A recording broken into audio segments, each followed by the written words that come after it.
Ok, minha gente, já de volta. A Marisa está aqui. Marisa Furtado, bom dia. Alô, Granja Florestal, o povo da Granja Florestal ligado com a gente. Almir Chaves, Arthur Nequebe, bom dia para todo mundo. Mas quem você acha que ganha a eleição? Arthur, nem se eu soubesse eu poderia falar. Nem se eu soubesse. Realmente eu não sei. A gente imagina, mas eu acho que nós vamos ter surpresa nessa eleição. Talvez não com quem ganhe, mas nós vamos ter surpresa nessa eleição. Aguarde que nós vamos ver isso. É a única coisa que eu posso falar, mas fora disso a gente não tem como falar. Maximiliano botou aqui, bom dia Hélio, não está passando no YouTube. Não sei, Maximiliano, mas eles já viram, tá? A tua participação aqui, você falando aí que não está no YouTube.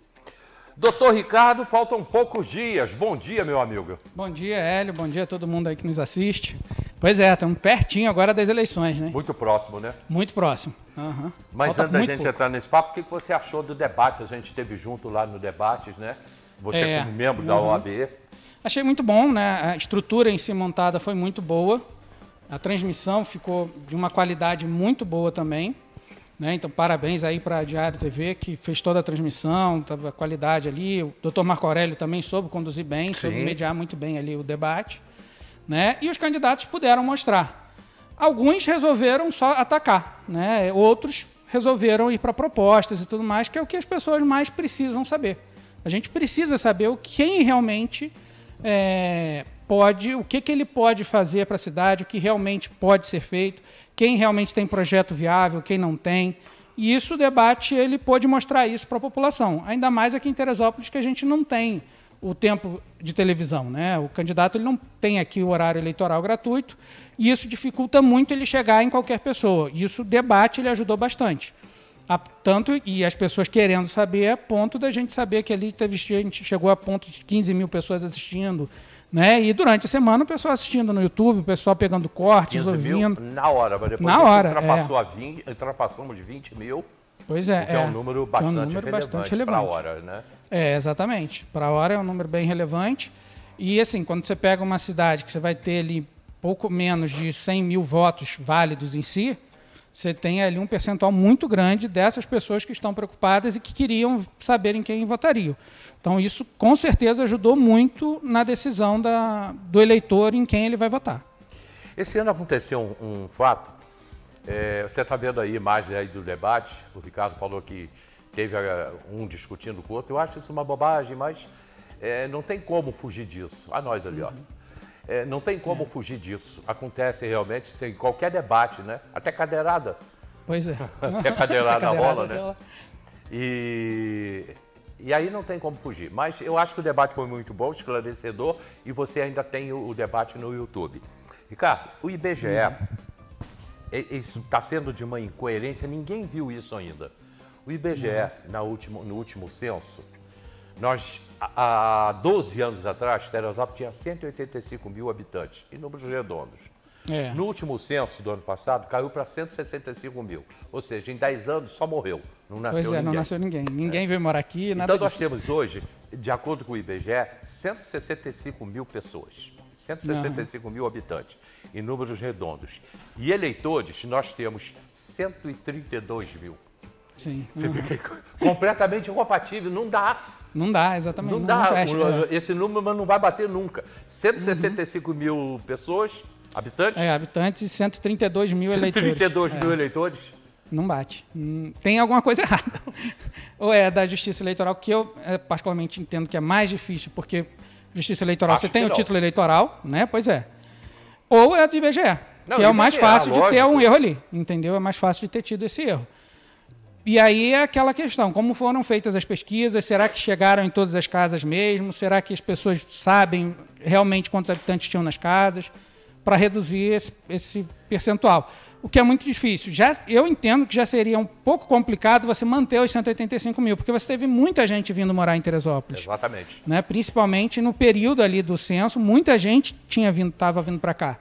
E se reduzir 20 mil habitantes, ou estava errado o primeiro censo lá em 2010, ou esse estava errado. Mas não estava. Você hoje, visualmente, se você for pensar em Teresópolis há 10 anos atrás, e você estava aqui, você vai ver que visualmente você vê que a população aumentou drasticamente. Aumentou, exatamente, aumentou muito. Aumentou muito na cidade em si, aqui no centro e tudo, e aumentou também nos distritos, eles aumentaram. Você vai no supermercado hoje, em determinadas horas, cara, você não consegue andar dentro do supermercado. Exatamente. Isso 10 anos atrás não tinha isso. Era muito mais tranquilo e tinha um número menor de mercados, você tinha um número menor de empresas, né? E você não tinha filas nos mercados, você não tinha nada disso. Hoje você tem muito mais. Você tem muito mais postos, você tem muito mais mercados e ainda assim muito mais gente. É visível isso. Então, como que o IBGE chegou nesse número, realmente não tem como explicar. Essa diferença que, quando eu vi 132 mil eleitores, não são os votos úteis, tá, gente? Depois, já o doutor Ricardo vai explicar isso. 132 mil eleitores e 165 mil habitantes, eu falei, humanamente impossível. Não tem como. Não tem como, impossível, exatamente. Então, nós só temos aí um mínimo de pessoas que não são eleitores, ou um número muito grande de eleitores, e obviamente não existia hoje. E quando você pega quem não é eleitor e que está ali no IBGE, são crianças que não têm mais título eleitoral, né? São pessoas que não podem votar, incapacitados e tudo mais, pessoas que moram em Teresópolis, mas que não transferiram o título para cá. Né? E aí você tem um número tão pequeno de pessoas que não são eleitores na cidade morando, uma diferença muito pequena em relação ao número de eleitores que a Justiça Eleitoral divulga. Tem algum erro, Bom, a gente tem inclusive números aí que o Gilberto tem, nós temos 132 mil eleitores, de acordo com eles, naturalmente, né? De acordo com o TRE. Agora, o que é o voto útil, o que é o voto válido? Aí explica pra gente sobre isso, que as pessoas, 132 mil não quer dizer que são 132 mil pessoas votando. 132 mil são 132 mil pessoas que podem votar. Não que elas vão votar, ou elas vão faltar no dia das eleições, ou elas também, que aí não entra nos votos válidos, né, que são os votos válidos são os votos que valem realmente para a eleição. É o que é contabilizado para a gente poder saber quem ganhou a eleição, quem perdeu, quem ganhou dos vereadores, uma divisão também das cadeiras, isso tudo a gente vai pelo voto válido. O que é o voto válido? É o voto daqueles que votaram em algum candidato ou partido. Esse é o voto válido, esse é o que vai valer. Né, o voto útil é aquele que você soma os votos válidos e também os nulos e brancos, que são pessoas que foram votar. Elas só não votaram, não escolheram nem candidato nem partido. Então, o nulo e branco ele faz parte do voto útil, porque você sabe que aquele eleitor foi votar, mas ele também não é contabilizado para a eleição, né, para o resultado da eleição. E você tem os eleitores, de modo geral, que são aqueles que podem votar, mas que não foram votar, né, que se abstiveram, que você normalmente tem ali 20 e poucos % dessa população de eleitores que não votam. Que são quem? Ou são eleitores que não são obrigados a votar pela idade, né, já tem mais ali de 70 anos, ou entre 16 e 18 anos, que não são obrigados a votar, mas têm o título eleitoral, e pessoas que simplesmente não compareceram para votar, por doença, ou porque estão viajando, ou porque realmente não quiseram ir votar e vão pagar depois a multa por isso. Esses daí não contabilizam para nada no dia da eleição. O que é contabilizado? A gente precisa saber quais são os votos nulos e brancos, né, para a gente saber assim, essas pessoas de alguma forma não escolheram nenhum candidato, mas se deram ao trabalho de ir lá votar. E os que valem mesmo são os que são para você escolher ou o candidato que você quiser ou o partido que você quiser. E aí você vai lá e vota. Partido que você quiser e que esteja no processo eleitoral. Então não adianta eu chegar lá e votar num número de um candidato a prefeito, que aquele partido não tem um candidato a prefeito, que ele vai ser contabilizado como nulo. Ele não vai entrar num voto porque eu quis votar naquele partido tal, porque eu gosto do partido. Se ele não tem candidato a prefeito, não valeu de nada você votar naquilo ali. Não é nem mostrado qual é o número, porque foi como nulo. Eu vou te fazer essa pergunta de uma maneira diferente. A cunhada da minha cunhada, do meu primo em terceiro grau, me disse que o voto nulo e voto em branco vai para quem fica em primeiro lugar.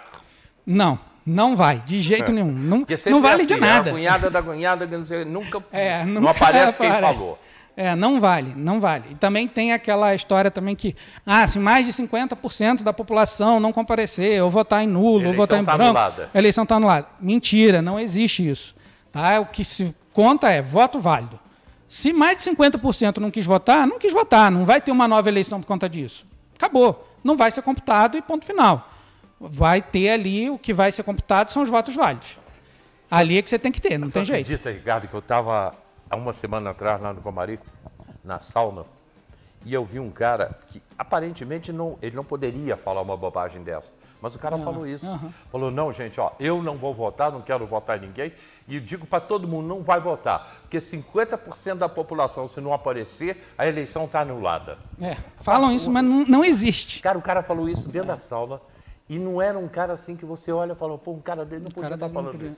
Mas muita gente acredita nisso, e muita gente acredita.